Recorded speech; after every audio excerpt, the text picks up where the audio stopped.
चलो ध्यान दो। हाँ, डिविडेंड इनकम की बात कर रहे हैं। अब डिविडेंड होता क्या है वो मीनिंग तो आप जानते हो, जो शेयर्स आपने खरीदे हैं उस पर कंपनी ने प्रॉफिट में से एक हिस्सा आपको पास ऑन किया, दैट इज डिविडेंड इनकम, वैसा है। अब इसकी टैक्सेबिलिटी किस तरीके से होगी, अब इसमें थोड़ी सी हिस्ट्री जानना जरूरी है कि पहले टैक्सेबिलिटी कैसे होती थी और आज की डेट में टैक्सेबिलिटी कैसे होती है, उसका जो डिफरेंस है वो आपको समझना है। पहले टैक्स पे करने की रिस्पॉन्सिबिलिटी जो है वो होती थी कंपनी के ऊपर जो डिविडेंड दे रही है। अब ये कैलकुलेशन कैसे वर्क करता है वो समझना। जो भी पर्टिकुलर कंपनी आपको डिविडेंड पे करना चाहती है उसने फंड में से कुछ अमाउंट सेट असाइड किया होगा कि भाई इतना पैसा डिविडेंड के फॉर्म में हमें बांटना है। मान लो वो अमाउंट 100 रुपीज है, तो ये जो अमाउंट है इसमें से एक हिस्सा जो है वो शेयर होल्डर को मिलता था और दूसरा अमाउंट जो है वो टैक्स के नाम पे गवर्नमेंट को पे हो जाता था। तो 100 रुपये अगर साइड पे रखे हैं तो उसमें से आपके हाथ में जो पैसा आएगा वो आफ्टर टैक्स डिडक्शन ही आने वाला है, क्योंकि उसके ऊपर टैक्स जो है वो कंपनी ने जमा करवा दिया, या तो आप जमा करवाओगे या कंपनी करवाएगी। तो पहले रूल ऐसा था कि कंपनी पे करेगी। ये वाला जो पोर्शन था ये इफेक्टिवली 20 पॉइंट समथिंग परसेंटेज था, अप्रोक्स 20% मान लो, कुछ पॉइंट में जाता था कैलकुलेशन, अप्रोक्स 20%। और इसके लिए जो सेक्शन रेलेवेंट था उसको बोलते थे 115 कैपिटल ओ, डिविडेंड डिस्ट्रीब्यूशन टैक्स, डीडीटी करके बोलते थे, डिविडेंड डिस्ट्रीब्यूशन टैक्स। तो 100 रुपये अगर कंपनी डिविडेंड बांटने जाएगी तो उसमें से 20 रुपये जो है टैक्स के नाम पे सरकार को मिल जाएंगे। तो आपके हाथ में जो है ना वो रिमेनिंग अप्रोक्स 80 रुपीज जैसा आएगा। समझ आ गया? इतना ही आपको मिलता था। अच्छा, अभी 80 रुपीज जो आपको मिला है उस पर आप फिर से टैक्स भरोगे क्या? आपकी तो अदर सोर्सेज की इनकम है, बट इस पे आपको फिर से टैक्स भरने की जरूरत नहीं है। रीजन भी कि ऑलरेडी टैक्स पे हो चुका है। तो क्योंकि डिविडेंड इनकम पे कंपनी ऑलरेडी टैक्स पे कर देती थी, शेयर होल्डर के हाथ में वो टैक्सेबल नहीं होता था। तो ये लोग इसको ऐसे समझाते थे कि ये जो 80 रुपये है ना, this is exempt under section 1034, ऐसे समझाते थे। Now this is very wrong. आप एग्जेम्प्ट कैसे बोल रहे हो? जो चीज ऑलरेडी टैक्स कटने के बाद आपके हाथ में आई है वो टैक्स एग्जेम्पशन में थोड़ी ना आती है, वो तो डिडक्टेड है ऑलरेडी, बट इसको ये लोग एग्जेम्प्टेड बोलते थे। अब क्या है ना, लोगों को तो ये सब चीजें समझ आती नहीं है, जो पैसे लगा रहे हैं शेयर मार्केट में यानी वो डिविडेंड मिल रहा है, वो सबने इनकम टैक्स पढ़ा होगा, नेसेसरी तो है नहीं इतना टेक्निकली पढ़ा हो, तो उनके दिमाग में ऐसा था डिविडेंड पे तो टैक्स लगता ही नहीं है, तो शेयर मार्केट में पैसा डालो, डिविडेंड आएगा उस पर टैक्स लगने वाला नहीं, वो जो टैक्स फ्री इनकम। अरे भाई, टैक्स फ्री इनकम नहीं है, ऑलरेडी कटवा चुके हो, और कितना कटवाओगे? समझ आ रहा है? ठीक है, बात वैसी तो ऑलरेडी कट चुका है। अब जो बचा है उसमें तो वापस कटेगा नहीं, और आपको बोला जा रहा है कि एग्जेम्प्टेड है, तो आप खुश हो रहे हो कि भाई डिविडेंड इनकम जो टैक्स फ्री है, टैक्स फ्री नहीं है, टैक्स डिडक्टेड है, ऑलरेडी माइनस होने के बाद बचा हुआ पैसा आपको मिला है। तो ये पहले चलता था। अभी इन्होंने लास्ट कुछ साल से इस चीज को चेंज कर दिया, उसका रेफरेंस ईयर दिया हुआ है AY 21-22। AY 21-22 मतलब अपना कोविड के बाद वाला साल। यहाँ से इन्होंने स्कीम चेंज कर दी। अब बोला 115O एप्लीकेबल नहीं है, तो साथ में ये भी चला गया। देखिए, इसी की वजह से तो ये आता था। 115O एप्लीकेबल ना होने का मतलब है गवर्नमेंट ने ऐसा बोला कि भाई जिसका डिविडेंड है उसको दे दो, उससे टैक्स हम रिटर्न फाइलिंग के टाइम पे वसूल कर लेंगे, एडवांस में मत काटो, डिडक्शन के फॉर्म में या इस तरीके से आप पे मत करो। तो अब अगर आप शेयर होल्डर हो, ठीक है, तो कंपनी पूरे 100 रुपए आपके हाथ में देगी। समझ आए? पूरे 100 रुपीज जो है वो आप ले जाओ। क्लियर? आप जब रिटर्न भरोगे तो 100 रुपीज को एज एन इनकम दिखा देना और उसके ऊपर टैक्स पे कर देना। अच्छा, टैक्स का रेट क्या होगा? यहाँ पे तो ये 20% जैसा अप्रोक्स था। यहाँ पे अब जो टैक्स का रेट होगा वो आपका रेगुलर स्लैब रेट होगा, अब फ्लैट 20% नहीं है। तो हम ऐसा बोल सकते हैं कि डिविडेंड की इनकम पे टैक्स सस्ता हो गया। पहले फ्लैट 20% था, तो स्लैब रेट है, तो उसमें फिर वही 2.5 लाख से 5 लाख, 5%, 20%, 30% वैसे चलेगा। तो वो आपके लिए कंपेरेटिवली टैक्स चीपर हो गया, सस्ता हो गया। तो ये एक एडवांटेज अपन बोल सकते हैं। तो डिफरेंस समझ आए, पहले क्या था और अब क्या कर रहे हैं? तो पहले तो ये बात समझ आनी चाहिए कि अब पूरा शेयर होल्डर के हाथ में पैसा जाता है, कोई डिविडेंड डिस्ट्रीब्यूशन टैक्स नहीं देना पड़ता है, और शेयर होल्डर खुद अपने आप टैक्स पे कर देगा। अब क्योंकि शेयर होल्डर के ऊपर टैक्सेबिलिटी आ गई तो ये तो खत्म हो गया ना, 1034 तो एप्लीकेबल होगा नहीं। तो इसके साथ साथ ये भी निकल गया कि अब इसको यूज करने का मतलब नहीं। दूसरी चीज इससे रिलेटेड समझो, फिर जब वापस से शेयर होल्डर के हाथ में टैक्सेबिलिटी आई ना, तो गवर्नमेंट का भी मन मानता नहीं है। फिर बात वही आ जाती है, बोले यार ये तो पूरा साल खत्म होने के बाद टैक्स पे करेगा। पहले तो हमें एडवांस में मिल जाता था, 20% कंपनी साइड पे रख लेती थी, लेकिन अब तो ये रिटर्न भरेगा तब टैक्स पे करेगा, तो इतना लेट पैसा आएगा तो कैसे चलेगा। छोटा मोटा इन्वेस्टर है, वो 200-500 का डिविडेंड आता है पूरे साल का, 1000-2000 आता है तो ठीक है, उससे हमें इतना फर्क नहीं पड़ता। लेकिन जिन लोगों का बड़ा अमाउंट आता है डिविडेंड का, वो तो पूरा साल पैसा यूज करेंगे, उसके बाद टैक्स पे करेंगे, तो इसमें फिर कुछ तो करना पड़ेगा। फिर घुमा फिरा के लोग वही चीज पे आ गए जो पहले कर रहे थे, अब इसमें लगा दिया टीडीएस। बात वही होगी, टीडीएस लगा दिया, देखो क्या किया। अब टीडीएस के केस में ऐसा बोला कि बोला अगर कोई भी इन्वेस्टर है, प्रोविजन को ध्यान से समझना, याद होना चाहिए, कोई भी इन्वेस्टर है जिसकी डिविडेंड की इनकम हुई है। अब डिविडेंड तो शेयर्स पे होता है, कोई पर्टिकुलर कंपनी के आपने शेयर खरीदे होंगे। मान लो आप इन्वेस्टर हो, आपने टीसीएस के शेयर खरीदे हुए, टीसीएस कंपनी के शेयर है आपके पास, टाटा कंसल्टेंसी सर्विसेज। अब टीसीएस ने आपको डिविडेंड पे किया, अगर ये डिविडेंड का अमाउंट जो है ना वो 5,000 रुपए से ऊपर है, ठीक है, एन्युअली, एक साल में, एक फाइनेंशियल ईयर में, तो टीसीएस के ऊपर ये बर्डन रहेगा कि वो लोग टैक्स डिडक्ट करे और बाकी का अमाउंट आपको पे करे। समझ आए। अब इसमें टैक्स डिडक्शन का जो टीडीएस का रेट है वो है 10%। तो 5,000 से ऊपर डिविडेंड जाते ही कंपनी 10% टीडीएस काट लेगी और बाकी का अमाउंट आपको इन हैंड मिल जाएगा, वैसा है। और ये पर इन्वेस्टर पर कंपनी। अब आप ना बहुत बड़े इन्वेस्टर हो, आपके पास टीसीएस के भी शेयर है, आपके पास रिलायंस के भी शेयर है, आपके पास जोमेटो के भी शेयर है, और भी कंपनी के शेयर है, आपके पास इन्फोसिस के भी शेयर है। अब ये सब कंपनीज में आपका हैवी इन्वेस्टमेंट है और हर कंपनी से डिविडेंड आता है। अब जिस कंपनी से जितना डिविडेंड आएगा उस पर डिपेंड करेगा। इससे आपका डिविडेंड आया 5,500, यहाँ से डिविडेंड आया 9,800, यहाँ से आया 2,500 और यहाँ से आया 1,500, ये डिविडेंड आया। अब इसमें ऐसा देखा जाएगा कि एक कंपनी एक इन्वेस्टर को पे करेगी तो पर इन्वेस्टर अपना हिसाब देखेगी। तो भाई टीसीएस जब आपको पे कर रही है तो टीसीएस ने देखा यार 5,500 रुपीज को पे करना है पूरे साल का डिविडेंड, दिस इज एक्सीडिंग 5,000, तो टीडीएस काटना पड़ेगा, तो आपका यहाँ पे टीडीएस कटेगा। रिलायंस वाला आपको 9,800 पे कर रहा है तो अगेन 5,000 से ऊपर, तो यहाँ पे भी आपका टीडीएस कटेगा। जोमेटो वाला आपको 2,500 पे कर रहा है तो 5,000 से कम है तो पूरा 2,500 दे देगा, वो टीडीएस नहीं काटेगा। लेकिन उसके और इन्वेस्टर्स होंगे जिनका डिविडेंड 5,000 से ऊपर जा रहा होगा, तो जिन जिन को 5,000 से ऊपर पे कर रहा है ना उनका 10% काट लेगा। लेकिन जिनको 5,000 तक पे कर रहा है उसमें कोई टीडीएस वाला पॉइंट नहीं आएगा। इन्फोसिस आपको 1,500 पे कर रहा है, इसमें भी टीडीएस नहीं कटेगा। तो ये जो है अमाउंट, ये दोनों, ठीक है, 5,000 से ऊपर है, this is subject to TDS, और ये वाले जो है उस पर नो टीडीएस। बात समझिए, इस तरीके से कैलकुलेशन होता है। अब कंपनी को ये पूरा डेटा मेंटेन करना पड़ता है कि उन्होंने अपने हजारों इन्वेस्टर्स को किस किस को कितना कितना डिविडेंड दिया, किनको 5,000 से ऊपर पे किया, किनको 5,000 तक पे किया। जिनको 5,000 से ऊपर पे किया उनका टीडीएस काटा है नहीं 10%, तो ध्यान रखना है और वो डिडक्ट करके गवर्नमेंट को सबमिट करना है। बात समझ आ रही। और आपको वो लोग फिर ईमेल पे नोटिफिकेशन भेज देते हैं कि भाई इतना इतना आपका डिविडेंड था, इतना हमने टीडीएस काटा है। टीडीएस का एक सर्टिफिकेट इशू करना पड़ता है कि हमने इतना डिडक्ट किया है, क्योंकि फिर जब आप अपना रिटर्न भरोगे तो उसमें आप दिखाओगे ना कि मेरे डिविडेंड इनकम है, उस पर स्लैब रेट से टैक्स लगता है, बट मैंने टीडीएस के नाम पे ऑलरेडी इतना पे किया हुआ है, तो रिमेनिंग अमाउंट अब मैं पे करूंगा। तो सर्टिफिकेट एक प्रूफ होता है कि आपने टीडीएस जमा करवाया है और कंपनी आपको वो ईमेल करके बता देती है। वैसे तो ये सारे पॉइंट्स, तो घुमा फिरा के टीडीएस जो डिविडेंड की इनकम है, पहले इन्होंने इसको डिविडेंड डिस्ट्रीब्यूशन टैक्स से नॉर्मल इन्वेस्टर के ऊपर पास ऑन किया, बट फिर उसमें भी वापस टीडीएस वाला पॉइंट तो घुमा फिरा के लगा ही दिया। बट रिटेल इन्वेस्टर्स को इस पॉइंट से फर्क नहीं पड़ता। आप थोड़े से शेयर खरीदते हो, 50-100 शेयर है आपके पास, ग्रोथ कंपनीज हैं, टीसीएस, रिलायंस, ये लोग बहुत हैवी डिविडेंड देते नहीं, क्योंकि इनको तो हर साल पैसा चाहिए। अब क्योंकि ये लोग बहुत छोटा अमाउंट डिविडेंड का देते हैं तो ज्यादा पैसे नहीं बनते। अभी आपने रिलायंस के 100 शेयर ले रखे हैं, रिलायंस वाला पूरे साल का डिविडेंड देता है अराउंड 7 रुपए, 7 रुपीज, तो पूरे साल का कितना डिविडेंड आया, 700 रुपए। तो 100 शेयर बहुत बड़े होते हैं, रिलायंस का एक शेयर 1,500 रुपए का है, 100 शेयर मतलब 1.5 लाख रुपए के शेयर हो गए, तो उस पर आपको 700 रुपए मिल रहे हैं। और 700 रुपए में तो आपका टीडीएस कटने वाला नहीं, वो आपको पूरा 700 पे कर देंगे। आप अपने रिटर्न में दिखा देना कि आपकी इतनी इनकम हुई है, स्लैब रेट के हिसाब से जो टैक्स लगेगा वो पे कर देना। बात समझ आ रही। तो बड़े इन्वेस्टर्स जिनका डिविडेंड उससे ऊपर जा रहा है, या गवर्नमेंट कंपनी है बहुत ज्यादा डिविडेंड देती है और 5,000 से ऊपर जा रहा है, तो ये टैक्सेबिलिटी आती है, अदरवाइज नहीं आती। तो छोटे मोटे रिटेल इन्वेस्टर्स को तो ये पॉइंट से फर्क पड़ता नहीं जब तक डिविडेंड का अमाउंट 5,000 से कम है। और उससे ज्यादा भी तो आपका क्या जा रहा है, 10% एक बार लमसम काट लिया तो ठीक है, साल के एंड में तो हिसाब हो ही जाएगा ना।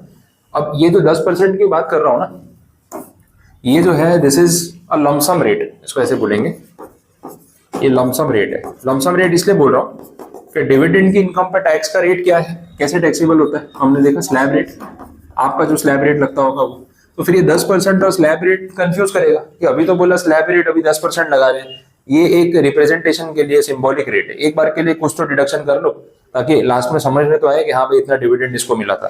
तो ये लमसम रेट है, फ्लैट रेट नहीं है। अब ये जब अपन पीछे कैजुअल इनकम में बात कर रहे थे तो वो 30% एक्चुअल रेट था, फ्लैट रेट 115 और टीडीएस भी 30% पे ही काटने के लिए बोला था, सेम रेट। और जितना टैक्स लगता है उतना टीडीएस काट लो, पूरा काम खत्म, बाकी कुछ नहीं रखना। बट यहाँ पे ऐसा नहीं है। अब क्योंकि स्लैब रेट लगता है तो वो तो सबका अलग अलग हो सकता है, तो बोला एक काम करो लमसम 10% काट लो, साल के एंड में पूरा हिसाब करेंगे, उसमें देख लेंगे। तो अल्टीमेटली डिविडेंड के ऊपर जो टैक्स आप पे कर रहे हो वो कौन से रेट से पे हो रहा है, स्लैब रेट से।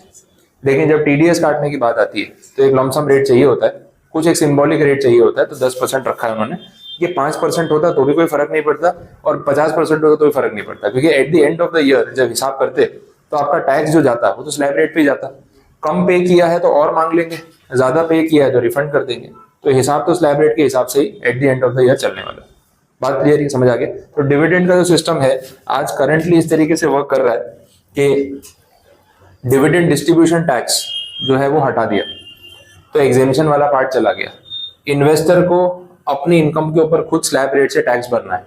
बस इसमें कंडीशन ये लगा दी कि अगर एक इन्वेस्टर एक पर्टिकुलर कंपनी से 5,000 रुपए से ऊपर का डिविडेंड कमा रहा है एक साल में, तो कंपनी की रिस्पॉन्सिबिलिटी है टीडीएस डिडक्ट करने की। और ये पर कंपनी होने वाला है, ये तो कैसे टैली होगा भाई, एक शेयर होल्डर 10 कंपनी में शेयर होल्डर है, टोटल डिविडेंड 5,000 से ऊपर जा रहा है उससे फर्क नहीं पड़ता है, पर शेयर पर कंपनी डिविडेंड 5,000 से ऊपर जा रहा है तो फर्क पड़ता है। तो ही तो कंपनी के पास डेटा होगा ना। अभी आपने 10 कंपनीज में इन्वेस्ट कर रखा है, एक मेरी भी कंपनी जिसमें आपने इन्वेस्ट कर रखा है, तो मुझे थोड़ी पता है आपका बाकी कंपनी में कितना डिविडेंड आता है। मुझे तो मेरी कंपनी का हिसाब ही पता होगा कि मैं आपको कितना दे रहा हूँ। मैं आपको दे रहा हूँ 4,000 रुपए, मैंने कोई टीडीएस नहीं काटना। मैं आपको दे रहा हूँ 7,500, मैं टीडीएस काट लूंगा। बाकी आपका क्या हिसाब है बाकी कंपनीज में वो आपका मैटर, मेरा नहीं। तो हर कंपनी अपने इन्वेस्टर को पे करते टाइम ये लिमिट का ध्यान रखती है और टीडीएस काट लेती है। क्लियर ये बात समझ आती है? ठीक है, तो ये प्रोविजन है।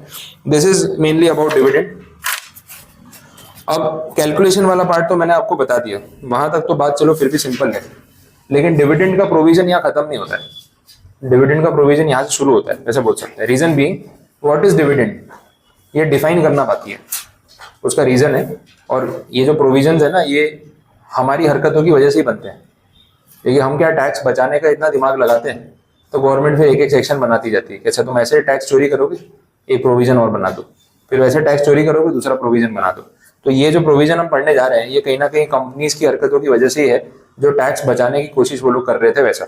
अब क्या है वो समझते हैं, इंटरेस्टिंग प्रोविजन है, थोड़ा ध्यान देना इस पर। सेक्शन की बात करें, सेक्शन 2 उसका है क्लॉज 22 और इसके अंदर भी सब क्लॉज दे रखे हैं।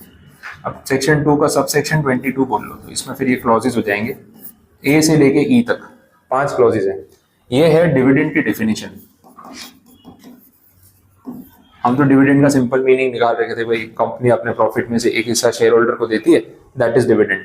बट बात उतनी सिंपल हमने रखी नहीं। जैसे ही वो डिविडेंड की बात आई तो जब वो 115 ओ लग रहा था ना, डिविडेंड डिस्ट्रीब्यूशन टैक्स, तो तब के टाइम पे जब ये शुरू हुआ था सारा डिविडेंड वाला प्रोविजन, तो उसमें डेफिनेशन में ऐसा था कि कंपनी अपने प्रॉफिट में से एक हिस्सा मेंबर्स में बांट रही है, तो दैट अमाउंट इज डिविडेंड, और उसके ऊपर लगेगा dividend distribution tax which is approximately 20%, वैसा था।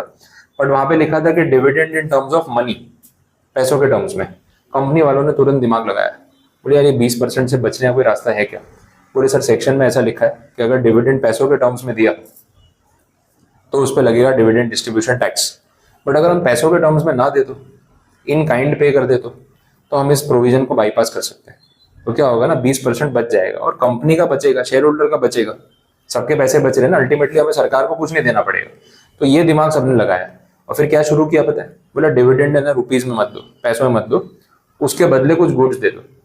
अब गुड्स में कंपनी क्या दे सकती है, आपका जितना डिविडेंड का अमाउंट बन रहा है ना उतने रुपए का सामान ले लो, प्रेशर कुकर ले लो, माइक्रोवेव ले लो। हाँ सच में ऐसे शुरू किया इन काइंड, क्योंकि सेक्शन में ऐसा लिखा था कि कैश में डिविडेंड दिया तो डिविडेंड डिस्ट्रीब्यूशन टैक्स आएगा।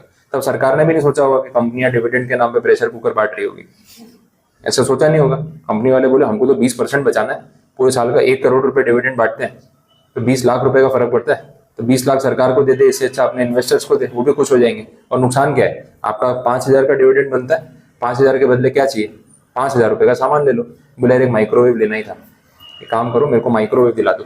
तो कंपनी ने माइक्रोवेव खरीदा, डिविडेंड के नाम पे इन्वेस्टर को दे दिया।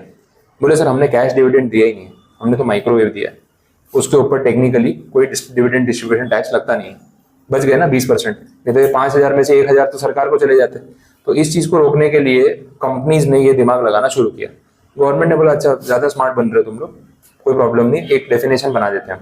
उन्होंने बनाई डेफिनेशन, सेक्शन 2 क्लॉज 22 या सबसेक्शन 22, उसके अंदर आ गए 5 क्लॉजेस।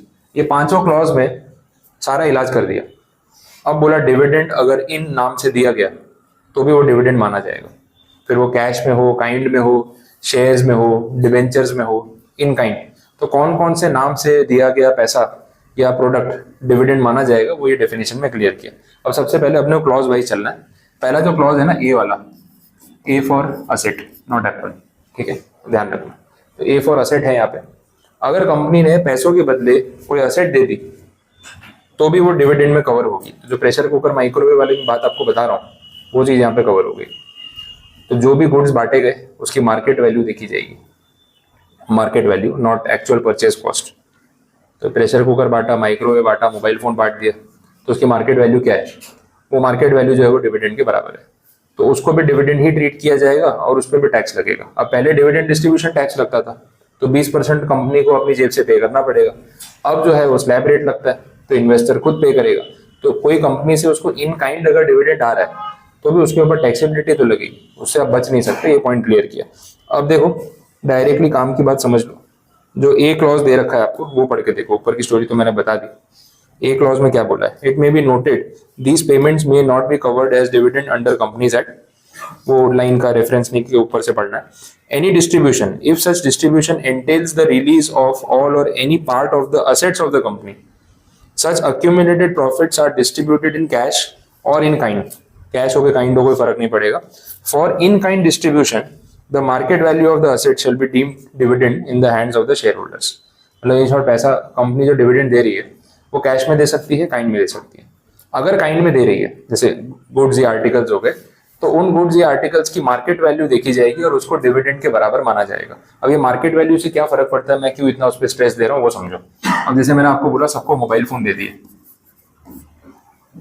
डिविडेंड के बदले मोबाइल फोन बांट दिए। अब ये जो मोबाइल फोन का एक हैंडसेट है वो कंपनी ने खरीदा है 14,500 में, ये उनकी कॉस्ट है। लेकिन बल्क में खरीदा था, उनको डिस्काउंट मिला होगा, जो भी है। एक्चुअल जो उस फोन की मार्केट वैल्यू है ना, फेयर मार्केट वैल्यू, वो है 16,000।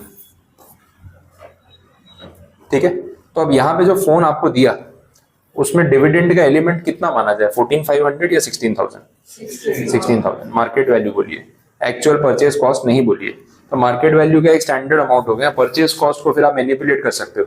आप बोलो सर हमने तो क्या है वो 10,000 मोबाइल फोन खरीदे, तो डीलर ने हमको इतना डिस्काउंट दिया, 16,000 का फोन 12,000 में दिया, तो 12,000 हुआ ना डिविडेंड। बोले नहीं, मार्केट वैल्यू फोन की कितनी है, एक फोन कितने का आता है नॉर्मली, 16,000 का आता है, तो हम मानेंगे आपने डिविडेंड 16,000 दिए। समझ आ रहा है? तो जो इन्वेस्टर के ऊपर टैक्स लगेगा ना वो 16,000 के हिसाब से लगेगा। समझ आ रहा है? तो मार्केट वैल्यू देखी जाती है, एक्चुअल कॉस्ट नहीं देखी जाती है। ये बात समझिए, क्लियर हुआ? ये कैलकुलेशन में पॉइंट आएगा, इसलिए आपको एग्जांपल के तौर पे पहले ही बता रहा हूँ। आगे देख लो। तो ए पॉइंट आपका कवर हुआ। अब इसमें एक बात होती है जिसका ध्यान रखना पड़ता है। तो ऊपर जो थर्ड पॉइंट दे रखा है ना, ए पॉइंट जो अपन पढ़ रहे हैं उसके ऊपर टिक मार्क वाला थर्ड पॉइंट, अकॉर्डिंगली उसमें बात बोलिए, द फॉलोइंग पेमेंट्स और distributions made by the company to its share holders are deemed as dividends. Deemed का मतलब मान लिया जाएगा, ठीक है। To the extent of accumulated profits of the company whether capitalized or not। ये फ्रेज पे थोड़ा सा ध्यान देना है। कितने अमाउंट तक डिविडेंड माना जाएगा और कितने अमाउंट तक टैक्सेबिलिटी आएगी। कॉमन सेंस वाली बात ये है, कोई कंपनी डिविडेंड दे रही है तो जितना प्रॉफिट उन्होंने कमाया होगा उसी में से दे रही होगी ना, जेब से तो कोई पैसा भरेगा नहीं। तो आपके पास जितना प्रॉफिट पड़ा है मैक्सिमम डिविडेंड आप उतना ही दे सकते हो। ये कॉमन सेंस वाली बात है। इसमें इन्होंने बोला है up to the extent of accumulated profits, जितने प्रॉफिट्स हमारे पास इकट्ठे हुए हैं आज तक, वो ब्रैकेट में लिखा है वेदर कैपिटलाइज्ड और नॉट। ये चीज समझनी, व्हाट इज वेदर कैपिटलाइज्ड और नॉट, इसका अपना एक स्पेसिफिक मीनिंग है। मैं उस चीज पे हाईलाइट कर रहा हूँ, थोड़ा ध्यान देना। अक्यूमुलेटेड प्रॉफिट्स, जितने प्रॉफिट आपके पास जमा हुए हैं इस साल का, पिछले साल का, सब मिला के आप जो भी डिविडेंड बांटोगे वो इसी में से बांटोगे। ये कॉमन सेंस है। इससे ऊपर बांटने के लिए पैसा कहाँ है अपने पास, ये बात होगी। अब अक्यूमुलेटेड प्रॉफिट्स, उसमें ऐसा बोला है वेदर कैपिटलाइज्ड और नॉट, दोनों में से कुछ भी हो इंक्लूड हो जाएगा। इसका मीनिंग समझो, व्हाट इज कैपिटलाइज्ड प्रॉफिट्स। आप लोगों ने कहीं पे टर्म सुना है बोनस शेयर्स, क्या होता है, कुछ आइडिया है? What is bonus share? हाँ, तो एक्स्ट्रा शेयर्स प्रोवाइड करती है कंपनी अपने एग्जिस्टिंग शेयर होल्डर्स को। उसके कुछ पैसे वैसे चार्ज करते हैं या फ्री होते हैं? फ्री होते हैं। तो एग्जिस्टिंग शेयर होल्डर्स को कंपनी बोनस शेयर बांटती है फ्री में। फ्री में शेयर दे दिए तो ऐसा बोगस शेयर नहीं हो गए, पैसा तो लिया ही नहीं। अब वही शेयर्स जब कंपनी मतलब वाइंड अप होगी या उनका रिडेम्पशन या बाईबैक होगा तो कंपनी पैसा कहाँ से लाएगी? तो कभी भी बोनस शेयर अगर दिए जाते हैं ना तो उसके लिए पैसा कहीं ना कहीं से तो आना ही चाहिए। अगर इन्वेस्टर से आप नहीं ले रहे हो तो कहीं से तो आपको फंड निकाल के शेयर कैपिटल के अकाउंट में ट्रांसफर करना पड़ेगा। यूजुअली हम लोग रिजर्व्स यूटिलाइज करते हैं, जो रिजर्व्स इन सरप्लस का हेड होता है ना आपका बैलेंस शीट में, उसमें जो रिजर्व्स पड़े होते हैं वहां से हम पैसा यूज कर लेते हैं और उसके बदले बोनस शेयर देते हैं। तो आपके लिए फ्री है, बट कंपनी के किसी अकाउंट में से तो पैसा आपको शेयर कैपिटल में डालना पड़ेगा। अकाउंटिंग ट्रीटमेंट क्या करोगे? नॉर्मली जो शेयर इशू होते हैं तो बैंक टू शेयर कैपिटल होता है ना, नेट एंट्री तो वही होती है। यहाँ बैंक में तो कोई पैसे आ नहीं रहे, तो टू शेयर कैपिटल में क्रेडिट क्या करोगे? समझ आ रहा है? तो रिजर्व्स यूज करने पड़ते हैं। तो एक्चुअली में एंट्री होती है रिजर्व्स टू शेयर कैपिटल। आप रिजर्व का पैसा उठा के ट्रांसफर कहाँ कर रहे हो? शेयर कैपिटल में। तो बोनस शेयर को इशू करने का दूसरा नाम है कैपिटलाइजेशन ऑफ रिजर्व्स। आपको रिजर्व्स को अगर शेयर कैपिटल में कन्वर्ट करना है और कंपनी की पेड अप कैपिटल बढ़ानी है तो एक रास्ता है बोनस शेयर इशू कर दो। इससे इन्वेस्टर भी खुश हो जाएगा, फ्री में मिला, और कंपनी की कैपिटल बढ़ जाएगी। जो रिजर्व्स पड़े हुए हैं अनयूटिलाइज, जिसका कोई काम नहीं है, उसको कैपिटल में कन्वर्ट करके काम पे लगा दिया। कंपनी कैपिटल बढ़ गई तो वैल्यूएशन बढ़ गई। समझ आ रहा है? तो फाइनेंशियली वो कंपनी को और स्ट्रॉन्ग कर देता है। तो बोनस शेयर जब आपको फ्री में दिए जा रहे हैं तो अल्टीमेटली रिजर्व्स को यूज करके उसको कैपिटल में कन्वर्ट किया जा रहा है। इसको बोलते हैं कैपिटलाइजेशन ऑफ रिजर्व्स। अब रिजर्व्स को यूज करना मतलब अक्यूमुलेटेड प्रॉफिट्स को यूज करना, यही तो होते हैं रिजर्व्स। और क्या होता है? तो यहाँ पे बोला कि ये जो आप बांट रहे हो ना, कितने एक्सटेंड तक इसको डिविडेंड माना जाएगा? तो बोला अक्यूमुलेटेड प्रॉफिट्स के एक्सटेंड तक, जिसमें ये वाला पार्ट भी इंक्लूडेड होगा। मैं एग्जांपल दे देता हूँ। मान लो ऐसा है, टोटल अक्यूमुलेटेड प्रॉफिट्स जो दिख रहे हैं ना कंपनी के, वो है 1 करोड़ रुपए, और इसमें से हमने 10 लाख रुपए के बोनस शेयर बांटे हैं अभी रिसेंटली, और बाकी का 90 लाख हमारे पास रिजर्व में एक्चुअली पड़ा हुआ है। समझ आ रहा है? तो यहाँ पे लिमिट कौन सी देखी जाएगी? 1 करोड़ वाली। तो ये जो 16 हजार रुपए के आपने मोबाइल फोन बांटे हैं, up to 1 CR this will be considered as deemed dividend. मान लो हमने जो टोटल मोबाइल फोन बांटे हैं, अगर इस वैल्यू के हिसाब से कंसिडर किया जाए तो टोटल मोबाइल फोन हो रहे हैं 80 लाख रुपए के। इस वैल्यू पे, ये वैल्यू तो देखनी नहीं है, 80 लाख रुपए के हो रहे हैं। इतने लोगों को हमने मोबाइल फोन बांटे हैं, तो ये पूरा 80 लाख क्या मान लिया जाएगा? Deemed dividend. क्यों? क्योंकि हमारी लिमिट कितनी है अक्यूमुलेटेड प्रॉफिट्स की? 1 करोड़। अगर यही आपने मोबाइल फोन बांटे होते 1.1 CR के, तो इसमें से डिविडेंड एलिमेंट कितना होता? 1 CR। मैक्सिमम इतना ही डिविडेंड हो सकता है। बेसिक चीज ये बोलते हैं जितना कमाया उससे ज्यादा अगर दे भी दे तो वो कैपिटल रीपेमेंट हो सकता है, डिविडेंड नहीं हो सकता।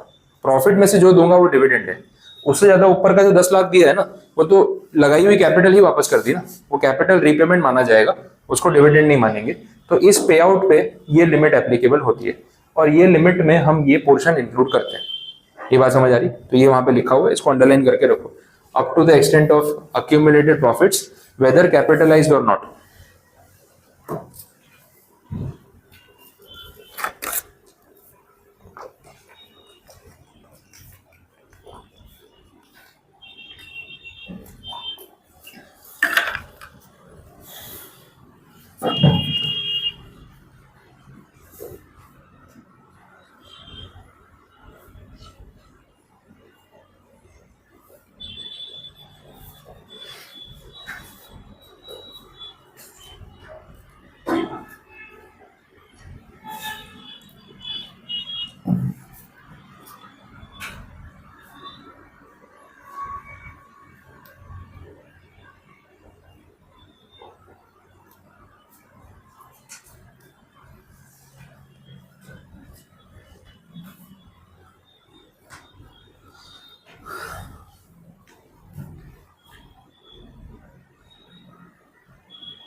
बोलो, ये चीज क्लियर हो रही? तो अक्यूमुलेटेड प्रॉफिट्स का क्या मतलब है वो क्लैरिफाई कर दिया। अब जो मैंने आपको क्लॉजेस बताया ना, ये 4 A से लेके D तक, इन चारों में ये सेम बात एप्लीकेबल होगी, अक्यूमुलेटेड प्रॉफिट्स वेदर कैपिटलाइज्ड और नॉट, इंक्लूडिंग कैपिटलाइज्ड प्रॉफिट्स, ऐसे ध्यान रखना है। ये चारों क्लॉजेज में ये बात सेम रहने वाली है जो अभी बताइए। ये पॉइंट चेंज होगा इसमें ना अक्यूमुलेटेड प्रॉफिट्स ही आएगा, कैपिटलाइज्ड वाले जो होते हैं ना वो नहीं है, मतलब उसमें सिर्फ हम ये 90 लाख देखेंगे। ई वाले पॉइंट में बात चेंज होगी, बट ये चारों पॉइंट्स में अभी जो हम पढ़ेंगे उसमें ये पूरा कैलकुलेशन सेम रहने वाला है। अक्यूमुलेटेड प्रॉफिट्स में आपको कैपिटलाइज वाले इंक्लूड करके चलना है, ये पॉइंट्स है। तो ए क्लॉज हमने कंप्लीट किया। अब बी क्लॉज देख लो। बी क्लॉज जो है उसमें बात हो रही है डिस्ट्रीब्यूशन ऑफ डिवेंचर्स। देखो कैश तो हम दे नहीं रहे, कैश से तो बच रहे हैं, तो ए में हमने असेट्स दी, बी में हम यहाँ पे दे रहे हैं डिवेंचर्स और बोनस शेयर्स। अब ऐसा होता है कि डिविडेंड डिक्लेयर करते हैं ना, तो डिविडेंड जो है वो मनी के टर्म्स में होना चाहिए, ऐसा बोला जाता है। ये आपको कुछ तो देना पड़ेगा, इन काइंड भी आप दे रहे हो, कोई असेट दे सकते हो वो ठीक है, लेकिन आप बोनस शेयर देने जाओगे तो थोड़ा प्रॉब्लम आ जाता है। बोनस शेयर अभी मैंने आपको समझाया क्या होता है। अब इसमें कंपनी लॉ का एक प्रोविजन है, वो थोड़ा समझ, चीजें कनेक्ट होती है तो धीरे धीरे उसको आपको समझना पड़ेगा। कंपनी लॉ में एक प्रोविजन है जिसमें ये बोला गया है कि जो इक्विटी शेयर होल्डर होते हैं ना, आपके इक्विटी वाले, उनको अगर आपने बोला कि सर आपको डिविडेंड मिलेगा, तो वो डिविडेंड डिक्लेयर करने के बाद आप उनको डिविडेंड के बदले बोनस शेयर पकड़ा दो तो नहीं चलेगा, अलाउड नहीं है। Dividend is not equal to bonus share. ये किसके केस में? इक्विटी वालों के केस में। इक्विटी वालों को डिविडेंड डिक्लेयर कर दिया तो पैसों के टर्म्स में या इन काइंड देना पड़ेगा, बट आप डिविडेंड बोल के बोनस शेयर दे दोगे वो नहीं चलेगा, क्योंकि तो फ्री होते हैं, इसमें तो कुछ टेंजिबल तो कुछ हाथ में आया ही नहीं ना, वैसा है, तो ये अलाउड नहीं होता है। लेकिन अगर आप इक्विटी वालों को डिविडेंड डिक्लेयर करते हो तो आप डिविडेंड के नाम पे उनको डिबेंचर्स दे सकते हो, ये अलाउड है, ये अलाउड है और ये अलाउड नहीं। इक्विटी वालों को हम बोनस शेयर नहीं दे सकते, हम उनको डिबेंचर्स दे सकते हैं, दैट इज ओके। तो ये डिबेंचर्स भी डिविडेंड माने जाएंगे, मेरा बोलने का मतलब ये है। दूसरा पॉइंट है, दूसरे भी तो शेयर होल्डर्स होते हैं प्रेफरेंस वाले, प्रेफरेंस वालों में ये रिस्ट्रिक्शन नहीं है। अगर आपने बोला प्रेफरेंस वालों को कि भाई तुम लोगों को डिविडेंड मिलेगा और फिर डिविडेंड के नाम पे इनको दे दिया बोनस शेयर, वैलिड है, इनको दे दिया डिबेंचर, ये भी वैलिड है, समझ आ रहा है? तो यही बात यहाँ पे बी क्लॉज में बोली हुई है कि आप डिविडेंड के नाम पे अगर डिबेंचर्स दे रहे हो इक्विटी वालों को, that is deemed to be dividend.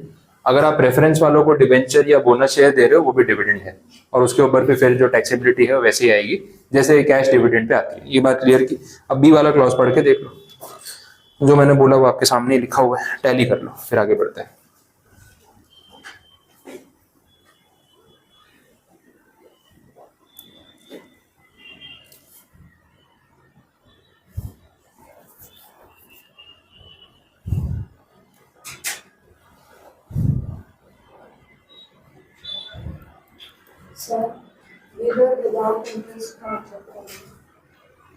Interest के एलिमेंट की बात हो रही है ना, कौन से पॉइंट में?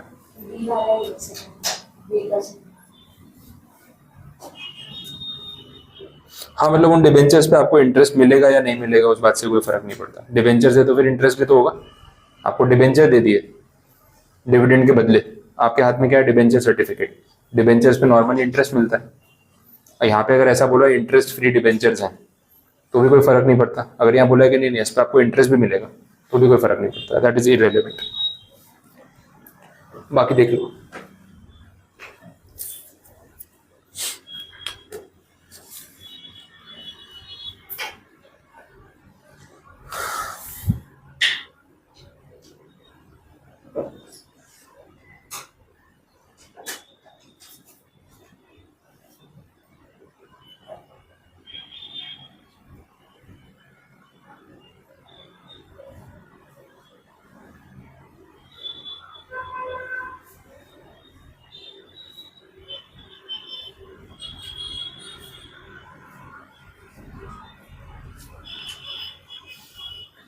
ठीक है, कंप्लीट। देखें आगे, चलो नेक्स्ट। तो क्लॉज बी यहाँ पे कंप्लीट किया। क्लॉज सी सिंपल है, यहाँ पे बोला है अगर लिक्विडेशन के टाइम पे कोई भी डिस्ट्रीब्यूशन होता है, कंपनी जब लिक्विडेट हो रही है, बंद हो रही है, तो पहले आपकी कैपिटल रीपे होती है, जितना आपने शेयर में लगाया वो पैसा वापस मिलता है, बट कुछ सरप्लस बचा हो तो वो भी तो आप ही को मिलेगा। Now that surplus is dividend, वो सरप्लस जो है आपका डिविडेंड माना जाएगा, बिकॉज वो आपकी इन्वेस्टमेंट से ऊपर आपको कुछ पैसा मिला है। तो उस टाइम पे अगर डिविडेंड के नाम से कुछ डिस्ट्रीब्यूशन होता है तो that is covered under section 2 subsection 22 clause C, और वो डिविडेंड की कैटेगरी में टैक्सेबल होगा। कॉमन सेंस वाली बात है, जितना पैसा आपने लगाया उसके ऊपर अगर कंपनी आपको कुछ रिटर्न दे रही है तो वो डिविडेंड ही हो सकता है, और क्या। डी पॉइंट है, डी पॉइंट में बोला है any distribution on reduction of capital of a company. Capital reduction companies में एक प्रोसेस होता है जहां पे कंपनी जो है कैपिटल रीपे कर देती है कि हमें आपके शेयर्स की अभी और जरूरत नहीं है, या आपके लिए हुए पैसों की जरूरत नहीं, तो पैसे वापस ले जाओ। अब बहुत बार इसमें कंपनी कुछ प्रीमियम पे करती है कि जितना आपने दिया था उससे ज्यादा वापस ले जाओ, ताकि आपको भी इस चीज में इंटरेस्ट है कि हाँ चलो कोई बात नहीं, पैसे वापस कर दो, प्रीमियम मिल रहा है कहीं और लगा देंगे। तो जो भी एक्स्ट्रा अमाउंट पे किया जा रहा है to the investor on capital reduction process as a premium, that is equivalent to dividend. आपका फायदा ही हो रहा है, आपसे 100 रुपए लिए थे, आपको 105 लौटा रहा हूँ, तो 5 रुपए क्या है, प्रीमियम है, एक्स्ट्रा पे किया जा रहा है, दैट प्रीमियम इज डिविडेंड, वो इस कैटेगरी में कवर हो जाएगा। ठीक है, तो ये 4 पॉइंट्स जो है वो आपके कवर हुए 222 ए से लेकर डी तक। ये चारों पॉइंट्स में जो लिमिट है कहां तक डिविडेंड मानेंगे वो सेम है, अक्यूमुलेटेड प्रॉफिट्स वेदर कैपिटलाइज्ड और नॉट, ये बात हमने देख ली। अब जो ई क्लॉज है 222 ई, वो टोटली डिफरेंट है ये चारों पॉइंट्स से, बड़ा इंटरेस्टिंग है उसको समझना, और टोटली डिफरेंट ही स्टोरी है, तो इस कैटेगरी में इसको गिनो ही मत। इसको तो थियरी में ये लोग एक शॉर्ट नोट बना के पूछ सकते हैं, वैसे पॉइंट्स भी यहाँ पे दे रखे हैं, पूरा प्रॉपर आंसर है। इसको हम बोलते हैं डीम्ड डिविडेंड, टॉपिक का नाम ही है डीम्ड डिविडेंड, ये इस नाम से फेमस है, डीम्ड डिविडेंड बोलते हैं इसको। This is applicable in case of private limited company only. इसको ये लोग बोलते हैं closely held company. Legal terms में क्लोजली हेल्ड कंपनी अगर कहीं वर्ड अगर आप पढ़ते हो तो आप समझ जाना प्राइवेट कंपनी की बात हो रही है। क्लोजली हेल्ड का मतलब लिमिटेड लोग है, क्लोज ग्रुप है, ठीक है, उससे ज्यादा लोग नहीं है। प्राइवेट लिमिटेड बोलो या क्लोजली हेल्ड कंपनी बोलो, बात सेम ही है, सेक्शन में आपको ये दिखेगा, बट इसका सिंपल मतलब होता है प्राइवेट लिमिटेड कंपनी, वैसा है। अब एक प्राइवेट लिमिटेड कंपनी अगर हो तो ही ये सेक्शन एप्लीकेबल है। तो जो सम दिया होता है ना, स्टार्टिंग में लिखा होता है XYZ लिमिटेड और स्टोरी शुरू हो जाती है, लोग ध्यान ही नहीं देते, बोले XYZ में क्या नाम पड़े, चलो आगे बढ़ो, फटाफट बाकी का कंसेप्ट देखा, पूरा सेक्शन लगा दिया, फिर मालूम पड़ा कि सेक्शन लगता ही नहीं है, कि कंपनी कौन सी है, पब्लिक, और होनी कौन सी चाहिए, प्राइवेट। तो आप स्टार्टिंग से अगर क्वेश्चन ध्यान से नहीं पढ़ोगे ना तो शुरुआत से ही गलती हो जाती है, पूरा सामने रॉन्ग जीरो मिलेगा। फिर आपको 222E पूरा पता था, कैसे लगाना है वो पता था, इसके अलावा क्या होता है सब पता था, लेकिन जो जहां पे लिख के आना था आपने उल्टा लिख दिया, क्या फायदा हुआ, जीरो हो जाएगा। तो ध्यान रखना प्राइवेट लिमिटेड कंपनी पे ही ये प्रोविजन अप्लाई होता है। अब प्रोविजन में है क्या वो समझ लो। देखो ये कंपनी है और एक उसका शेयर होल्डर है, ये स्टोरी यहाँ पे चल रही है। अब शेयर होल्डर अपनी कंपनी से लोन मांग रहा है, शेयर होल्डर अपनी कंपनी, प्राइवेट कंपनी है तो भाई इंटरनली लिमिटेड लोग हैं, शेयर होल्डर अपनी कंपनी को बोल रहा है कि मुझे कुछ लोन चाहिए, मैं इंटरेस्ट भी पे करने को तैयार हूँ, और वो लोन के पैसे मैं रीपे कर दूंगा कंपनी को। तो कंपनी अलग पर्सन है, शेयर होल्डर अलग पर्सन है, और एक शेयर होल्डर अपनी कंपनी से लोन मांग रहा है।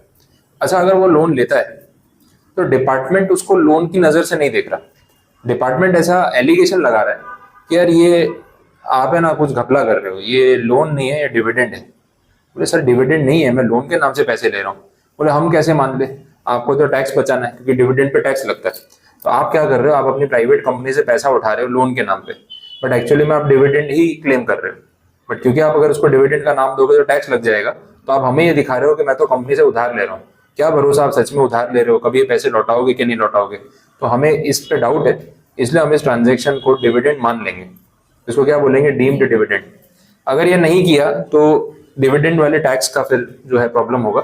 हर प्राइवेट कंपनी का शेयर होल्डर प्राइवेट कंपनी से डिविडेंड उठाने के बदले लोन के नाम पे पैसा उठा लेगा, पैसा खर्च करेगा, यूज करेगा। डिविडेंड का क्या करते हैं, अपने पैसे यूज करेंगे, तो सेम चीज वहां पे भी होगी। फिर बोलेगा मैं बाद में रीपे कर दूंगा, और वो कभी रीपे नहीं करेगा, बुक्स में स्टैंडिंग रहेगा amount, outstanding, receivable in the books of company, payable in the books of share holder, जो वो कभी पे ही नहीं करेगा। 5 साल हो गए, 10 साल हो गए। अब बोले कंपनी को ऑब्जेक्शन नहीं है, मैंने पैसे ले रखे, लौटा दूंगा एक दिन। कब लौटाऊंगा, कभी नहीं, बट बुक्स में ऐसा दिखा दिया आउटस्टैंडिंग है, मैं एक दिन रीपे कर दूंगा, कोई डेडलाइन नहीं है। प्राइवेट कंपनी है तो कोई बर्डन नहीं है, कोई कॉन्ट्रैक्चुअल ऑब्लिगेशन नहीं है कि आज के आज पैसा देना है। अच्छा, ब्याज भी नहीं देते आप तो। बोले हाँ, इंटरेस्ट की कंडीशन कंपनी ने रखी नहीं है, पूरे इंटरेस्ट फ्री लोन ले जाओ, आप तो हमारे शेयर होल्डर हो, क्या फर्क पड़ता है। बात समझ आ रही। तो अगर ये प्रोविजन नहीं बनाया तो ऐसा होगा। तो ये डिफेंसिव प्रोविजन है, जहां पे एक लूप होल को बंद करने की कोशिश की गई है कि ऐसा ना हो कि डिविडेंड ले जाए और टैक्स ना भरे। तो बोला आपने जेन्युइन लोन लिया है, हो सकता है, हम नहीं मानते इसको। हम क्या मानेंगे इसको, डिविडेंड। तो आपको टैक्स तो देना ही पड़ेगा। तो डीम्ड डिविडेंड, आप कितना भी चिल्लाते रह जाओ सर ये डिविडेंड नहीं है, लोन है, नहीं, टैक्स तो लगेगा। बात समझ आई? तो ये कंडीशन है। बट ये एकदम ऐसे डायरेक्टली सबके ऊपर नहीं लग जाएगा। इसमें ऐसा बोला हुआ है कि इस शेयर होल्डर पे ये डीम्ड डिविडेंड का कंसेप्ट तभी आएगा जब उसका इस कंपनी में एक कंसिडरेबल स्टेक है। छोटा मोटा स्टेक होगा तो प्रॉब्लम नहीं है, वो कंसिडरेबल स्टेक कितना है वो यहाँ पे इन्होंने बोला हुआ है, एंड दैट इज 10%। 10% स्टेक कम से कम होना चाहिए। तो जो शेयर होल्डर है कंपनी में, इसका होल्डिंग कितना है, कम से कम 10%। इसको बोलते हैं सब्सटैंशियल इंटरेस्ट, या सब्सटैंशियल होल्डिंग बोल लो, या सब्सटैंशियल इंटरेस्ट बोल लो, मतलब मैटर करता है। अच्छा, ये शेयर होल्डर के पास इस कंपनी में 9% शेयर होते तो चलता, फिर वो लोन लेता तो उसको डिविडेंड नहीं मानते। बट 10% इंटरेस्ट है तो ही ये पॉइंट ट्रिगर होता है, और तभी इसके ऊपर टैक्सेबिलिटी वाली कंडीशन आती है। बात समझ आ गई क्लियर? तो ये 10% मैटर करता है, अदरवाइज आंसर में फर्क आता है। 10 से कम होगा तो चलेगा, 10% या उससे ज्यादा होगा तो फिर टैक्सेबिलिटी आएगी। वैसा बोलो, कोई कंफ्यूजन नहीं आता? अब मान लो इस शेयर होल्डर ने, बेचारे ने जेन्युइनली लोन ही लिया था, हो सकता है ऐसा, और वो प्रूव कर रहा है कि देखो मैं इंटरेस्ट भी पे कर रहा हूँ और मैं लोन भी रिपे कर रहा हूँ, इन फ्यूचर करके दिखाऊंगा। अब वो फ्यूचर वाला टाइम आ गया, शेयर होल्डर ने बोला सर देखो मैंने इंटरेस्ट चुकाया है, मैंने लोन भी रिपे कर दिया, अब जो मेरे से टैक्स लिया वो गलत नहीं हो गया, प्रूव कर दिया मैंने पैसे रिपे करके। तो इसका सॉल्यूशन है, जो अभी आपका टैक्स लग रहा है वो बाद में आप रिकवर कर सकते हो। कैसे रिकवर कर सकते हो बता देता हूँ। देखो, आप इस कंपनी में शेयर होल्डर हो, ये ध्यान रखना, आपके पास 10% से ज्यादा शेयर होल्डिंग है, वो भी आपको ध्यान में रखना है। आपने कंपनी से लोन लिया हुआ है, अब कंपनी जब सबको जेन्युइनली डिविडेंड बांटेगी तब आपका नंबर आएगा कि नहीं? अब कंपनी डिविडेंड डिस्ट्रीब्यूट कर रही है लीगली, फॉर्मली, तो आप भी तो शेयर होल्डर हो, आपके 10% शेयर है, तो जो डिविडेंड डिक्लेयर हो रहा है उसमें भी 10% हिस्सा आपका है। अब जब वो डिविडेंड कंपनी डिक्लेयर कर रही है तो आपने कंपनी को ये इंटीमेशन दिया कि वो जो डिविडेंड का पैसा है वो मुझे मत दो, जो अपना लोन का हिसाब बाकी है ना उसमें सेट ऑफ कर लो। सही है, मुझे आपको पैसे देने, आपसे पैसे लेने में क्या करूंगा, सेट ऑफ कर लो, डिफरेंस का पैसा एक्सचेंज कर लेंगे। तो भाई लोन के नाम पे मैंने आपसे जो भी लिया है मैंने तो चुकाना ही है ना, ऐसा तो नहीं है कि मैंने झूठ बोल के वो लोन लिया, मैं तो जेन्युइन लोन लिया है, डिपार्टमेंट नहीं मान रहा था, अलग बात है। अब जब आप डिविडेंड मुझे दे रहे हो तो वो डिविडेंड मुझे पास ऑन मत करो, बुक्स में अपने हिसाब में मेरे डेट में से माइनस कर लो, उतना पैसा मेरा रिपे हो गया। बात समझ आ रही? अब जब मैं इस तरीके से सेट ऑफ करूंगा ना तो वो डिविडेंड पे मेरे को टैक्स नहीं लगेगा। बात समझ आई?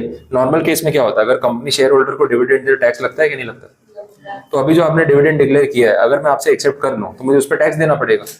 जो लोन लिया उस पर टैक्स भर चुका हूं ऑलरेडी, अब इस डिविडेंड पे फिर से टैक्स भरूं। तो मैंने कंपनी को बोला एक काम करो, ये डिविडेंड मुझे पास ऑन ही मत करो, मैं एक्सेप्ट करूंगा तो टैक्स लगेगा ना, आप ये डिविडेंड मेरे लोन के अमाउंट के सामने सेट ऑफ कर लो, उस लोन पे जिसपे मैं ऑलरेडी टैक्स भर चुका हूँ डिविडेंड वाला। तो सरकार को तो पैसा मिल ही गया है ना, पर अब ये सेट ऑफ करने की वजह से पता है क्या होगा, मेरा वो वाला लॉस रिकवर हो जाएगा। एक ही बार टैक्स देना चाहिए था मुझे, अभी जो डिविडेंड मिल रहा है उस पर देना चाहिए, तब जो लोन लिया था उस पर नहीं देना चाहिए था, बट तब उस लोन पे मेरे से टैक्स ले लिया तो अब इस डिविडेंड पे नहीं दूंगा, तो बात बराबर हो गई ना। तो वो डिविडेंड जब मैं लोन के सामने सेट ऑफ करवा लूंगा तो मैं डिपार्टमेंट को प्रूव कर दूंगा सर देखो मैंने पैसे लौटा दिए, और अब जब पैसे रिटर्न कर दिए तो मेरा वो जो आपने टैक्स चार्ज किया था उसको सेट ऑफ करने दो। डिपार्टमेंट बोलेगा फेयर इनफ, आप सेट ऑफ कर लो, कोई प्रॉब्लम नहीं, तब आपने जेन्युइनली टैक्स भरा है और अब आप जेन्युइनली रीपे कर रहे हो, तो इस डिविडेंड पे हम आपसे टैक्स नहीं लेंगे, आमने सामने बात सेटल हो गई। समझ आए? तो ये पॉइंट यहाँ पे सेट ऑफ वाला जो है वो साथ में चलता है। जब भी ऐसा हो तो इन फ्यूचर आप वो लोन डिविडेंड के सामने सेट ऑफ करा के टैक्स बचा भी सकते हो। तो जो अभी आप डीम डिविडेंड के नाम पे टैक्स जबरदस्ती दे रहे हो, कहीं ना कहीं उसका आपको रीपेमेंट, रीइंबर्समेंट, सेटलमेंट मिल जाएगा अगर आपने जेन्युइनली पे कर दिया तो। आइए बात समझ में क्लियर हुआ? चलो, तो ये कंडीशन है। अब देखो, हम यहाँ पे ये रास्ता देख रहे थे कि कंपनी अपने शेयर होल्डर को लोन दे रही है, उसका 10% होल्डिंग है, डीम डिविडेंड का कंसेप्ट आ जाता है, यही बात हो रही है। अब शेयर होल्डर को एक्चुअली में कंपनी से पैसे चाहिए और इस कंडीशन की वजह से वो फंसा हुआ है, तो उसने सोचा यार कोई दूसरा रास्ता ढूंढना पड़ेगा। ये वाला रास्ता जो है वो तो डिपार्टमेंट ने मेरा बंद कर दिया पैसे एक्सेप्ट करने का। शेयर होल्डर ने सोचा, कंपनी को बोला एक काम करो, मेरी ना एक HUF है, मेरी एक पार्टनरशिप फर्म है जिसमें मैं as a share holder partner हूँ, मुझे डायरेक्टली पैसे दोगे तो प्रॉब्लम है, ठीक है, लेकिन मेरे बदले अगर आप मेरी पार्टनरशिप फर्म को पैसे दे दो तो वहां से मैं पैसे उठा लूंगा, पार्टनरशिप फर्म तो मेरी है ना, बट आप लोन इसको दे दो और मैं यहाँ से लोन का पैसा यूज कर लूंगा। समझ आया? लेकिन पॉइंट ये है कि आपका इस पार्टनरशिप फर्म में 20% का होल्डिंग है, जैसे यहाँ 10% था ना, वैसे यहाँ पे 20% का होल्डिंग है। समझ आया? तो इस चीज को भी क्या मान लिया जाएगा, डीम डिविडेंड। ये रास्ता ही बंद कर दिया। हाँ 20% से कम है तो चलेगा, फिर कोई प्रॉब्लम नहीं है। लेकिन एक ऐसी एचयूएफ या पार्टनरशिप फर्म जिसमें आप 20% या उससे ज्यादा होल्डिंग होल्ड करते हो, profit sharing, voting power, holding, जो भी आप वर्ड यूज करो, तो ऐसी फर्म या एचयूएफ को उस कंपनी ने अगर लोन दिया तो ऐसा ही माना जाएगा लोन आप ही ने दिया। और वो लोन कौन सा है, डिविडेंड का ही पैसा है, उसको भी डीम डिविडेंड मान लेंगे। तो ये रास्ता भी सरकार ने बंद कर दिया। तो एक दिमाग आप लगा रहे थे, ब्लॉक किया, दूसरा दिमाग लगाया आपने, वो भी ब्लॉक कर दिया। समझ आ रही? तो वो लोग उसको टैक्सेबल बनाने के चक्कर में लगे हुए हैं ताकि कोई लूपहोल ना बचे। तो ये दूसरा रास्ता है, इसको ब्लॉक कर रहे हैं। तो जो 3 पॉइंट्स लिखे हैं ना वहाँ पे ई वाले में, ये सेकंड पॉइंट है। फिर ये रास्ता बंद हो गया ना, आपने सोचा अब और अपना भी तो मन नहीं मानता, तो तुम जितना ब्लॉक करोगे उतने जुगाड़ हम और लगाएंगे। फिर आपने लगाया तीसरा जुगाड़, जिसको इन्होंने फिर से ब्लॉक कर दिया। अब देखो ऐसा है, बात है कंपनी और शेयर होल्डर के बीच की। डायरेक्ट पैसा दिया तो प्रॉब्लम, एचयूएफ के थ्रू पैसा दिया तो प्रॉब्लम, पार्टनरशिप फर्म के थ्रू पैसा दिया तो प्रॉब्लम, थर्ड पार्टी को पैसे दिए तो, जिसका कोई लेना देना ही नहीं। ठीक है, शेयर होल्डर ऐसा बोल रहा है कि देखो अल्टीमेटली ना मैं लोन लेके किसी थर्ड पार्टी को पे करने वाला था, पैसा किसी को चुकाना था, इसलिए कंपनी से लोन मांग रहा था। आप एक काम करो ना, मुझे क्यों बीच में डालते हो? मैं पिक्चर में आऊंगा तो प्रॉब्लम होगी। कंपनी को बोला डायरेक्ट थर्ड पार्टी, इन दोनों का कोई लेना देना नहीं आपस में, एक्स का और कंपनी का कोई लेना देना ही नहीं है। कंपनी को बोला डायरेक्टली पैसा एक्स के अकाउंट में ट्रांसफर कर दो, मेरा नाम बीच में आएगा ही नहीं, मैंने कोई पैसे नहीं लिए, तो डिविडेंड वाला चक्कर ही खत्म। बट ये चीज ऐसी है कि हो सकता है कि डिपार्टमेंट को पता ना चले। डिपार्टमेंट कहाँ ट्रेस करने जाएगा कि इन दोनों में जो कनेक्शन है वो इसकी वजह से, चाहे ट्रेस ना भी हो, लेकिन ऑडिट करते time, books of account check करते टाइम सीए ने इस चीज को नोट किया और उसने रिपोर्ट कर दिया कि भाई इन दोनों का डायरेक्ट कनेक्शन तो हमें समझ ही नहीं आया कि इसने इसको पैसे क्यों दिए। इसने ना कोई सामान बेचा है, ना कोई सर्विसेज प्रोवाइड की, ना कोई इनवॉइस है, तो इसको क्यों पे किया हमें पता नहीं चला। फिर जब देखा तो मालूम पड़ा कि इन दोनों का कनेक्शन है और ये इनडायरेक्ट पेमेंट है। तो अगर ये चीज पकड़ में आ गई तो ये वापस डीम डिविडेंड वाले कंसेप्ट में आ जाएगी। समझ आ रहा है? तो तीसरा रास्ता भी इन्होंने ब्लॉक कर रखा है। ये पकड़ना थोड़ा सा 50-50 है, कभी ट्रेस होता है कभी नहीं भी होता, लेकिन ये दोनों तो डायरेक्टली दिख जाते हैं। तो 3 ट्रांजेक्शन 1 2 3 जो मोस्ट प्रोबेबल थे, डिपार्टमेंट ने इन तीनों को यहाँ पे ब्लॉक कर दिया। आई बात समझ में? और ये तीनों में डीम डिविडेंड का कंसेप्ट लगा दिया। वैसा बोलो, कुछ कंफ्यूजन है तो बताओ। ये सिंपल है, यहाँ पे थर्ड पार्टी को पे कर दिया डायरेक्ट, शेयर होल्डर का नाम ही नहीं आया ना बीच में। तो मुझे आपसे पैसे लेके किसी तीसरे को देना है, मैं बोला उसको डायरेक्ट दे देना, तो बुक्स में मेरा नाम कहाँ से आएगा? पेयर और रिसीवर। बट लिंक नहीं है ना, आपने क्यों पे किया उसको, उसका कोई रीजन तो होना चाहिए, इनवॉइस, कॉन्ट्रैक्ट, अग्रीमेंट, सर्विस, कुछ तो होना चाहिए। तो वो ट्रेस होना थोड़ा डिफिकल्ट है, लेकिन हो तो सकता है, ऑडिटिंग में तो पता चल सकता है। ऑडिटर आपकी कंपनी से पूछ रहा है, बोले इसको क्यों पैसे दिए, ये कोई सप्लायर है, वेंडर है, सर्विस प्रोवाइडर है, पैसे क्यों दिए इसको? अब कंपनी के पास कोई जवाब नहीं, इसको पैसे क्यों दिए, कोई बिल नहीं है, वहां से बात बाहर आ सकती है। तो ऑडिटिंग में पता चल सकता है, लेकिन अदरवाइज हो सकता है कितनी बार निकल भी जाए, ध्यान नहीं जाए। ये है ना थर्ड पॉइंट में लिखा है, 1 2 3 3 में से किसी एक पॉइंट में होगा। पहले में क्या बोला, शेयर होल्डर वाला पॉइंट 10%, दूसरा बोला to any concern partner in which, अच्छा ओके,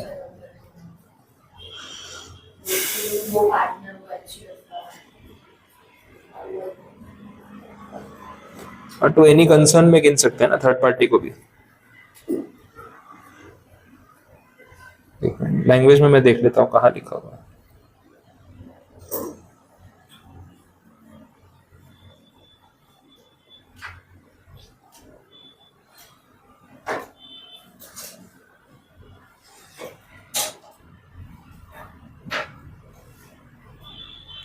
ये थर्ड पॉइंट में सेकंड हाफ में लिखा है ना, any person on behalf of such share holder for his और हर इंडिविजुअल बेनिफिट, वो वाले पॉइंट को इससे आप रिलेट कर सकते हो। थर्ड पॉइंट में सेकंड हाफ में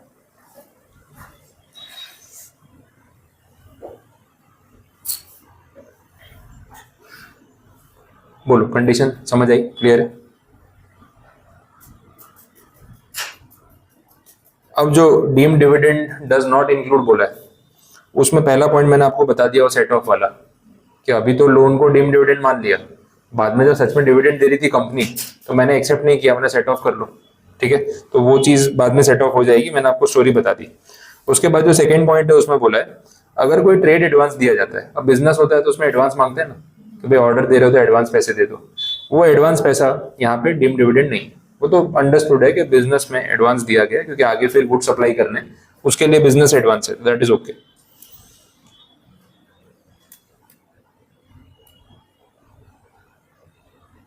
नेक्स्ट, अमालगमेशन की बात हो रही है, दो कंपनीज का मर्जर हो रहा है, तो अक्यूमुलेटेड प्रॉफिट्स बढ़ जाएंगे, दोनों कंपनी के प्लस हो जाएंगे, ये इम्प्लाइड सी बात है, कोई टेक्निकल पॉइंट नहीं। उसके बाद बोला अगर कंपनी का मेन बिजनेस ही है lending of money and borrowing of money and everything, banking वाला काम है, ऐसा कुछ है, तो उसमें फिर ये डीम डिविडेंड वाली कंडीशन अप्लाई नहीं होती। जैसे कंपनी और शेयर होल्डर की बात हो रही है, ये कंपनी कौन सी, बैंकिंग कंपनी है, आप आईसीआईसीआई बैंक के शेयर होल्डर हो और आप आईसीआईसीआई बैंक से लोन मांग रहे हो, समझ आ रहा है? तो उस सिचुएशन में उस कंपनी का काम ही है लोगों को लोन देना, जैसे बाकी लोग लोन ले रहे हैं वैसे आप भी लोन दे रहे हो, तो प्रॉब्लम नहीं है। अब आईसीआईसीआई बैंक का एग्जांपल बहुत ज्यादा यहाँ पे एग्जैक्टली मैच नहीं करेगा because it is a public limited company, और यहाँ बात करते हैं प्राइवेट लिमिटेड की। बट अगर कोई प्राइवेट लिमिटेड एंटिटी है, बैंक ना मानो एनबीएफसी मान लो, तो फिर वो पॉइंट रिलेट हो सकता है, प्राइवेट एनबीएफसी हो सकती है। इसमें एक एफ पॉइंट भी ऐड हुआ है जो पहले नहीं था, मैंने इसे स्टार्टिंग में 5 लिखे हैं, ए से लेके ई तक।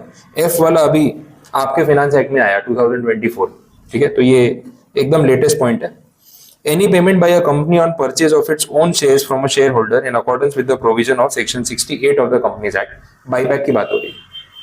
बाईबैक के टाइम पे भी बहुत बार प्रीमियम या सरप्लस पैसा दिया जाता है, तो भी डिविडेंड माना जाता है। बाईबैक में कंपनी बहुत एक्स्ट्रा पे करती है, 3000 का शेयर है 3500 पे करती है, 4000 पे करती है, तो जो ऊपर का पैसा मिल रहा है ना वो डिविडेंड है। वैसे नया पॉइंट है, एग्जाम में काम आ सकता है। लेटेस्ट पॉइंट्स कितनी बार क्योंकि यूज हुए नहीं होते, तो क्वेश्चन बनाने में नए पॉइंट्स ढूंढ रहे होते हैं, तो कितनी बार वो कंडीशन यूज हो जाती है। Section 68 of the companies act is related to buyback of securities. Company जब खुद के शेयर खरीद लेती है और कैपिटल रिटर्न कर देती है तो उसको बाईबैक बोला जाता है, वैसे तो प्रीमियम देती है। चलो, तो यहां तक आपका डिविडेंड वाला पॉइंट अब पूरा कंप्लीट है। कुछ नहीं समझ आया, कुछ कंफ्यूजन है इसमें तो बोलो। ये चैप्टर का इंपॉर्टेंट टॉपिक है, सबसे भारी टॉपिक है डिविडेंड और गिफ्ट।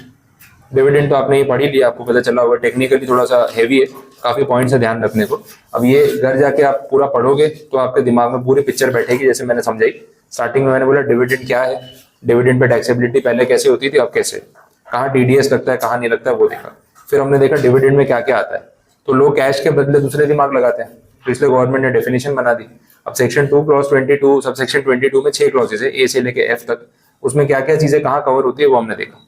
तो ये सब चीजें आपको यहाँ पे ध्यान में होनी चाहिए, और पढ़ोगे घर जाके तो ये दिमाग में बैठेगा, एक बार में नहीं।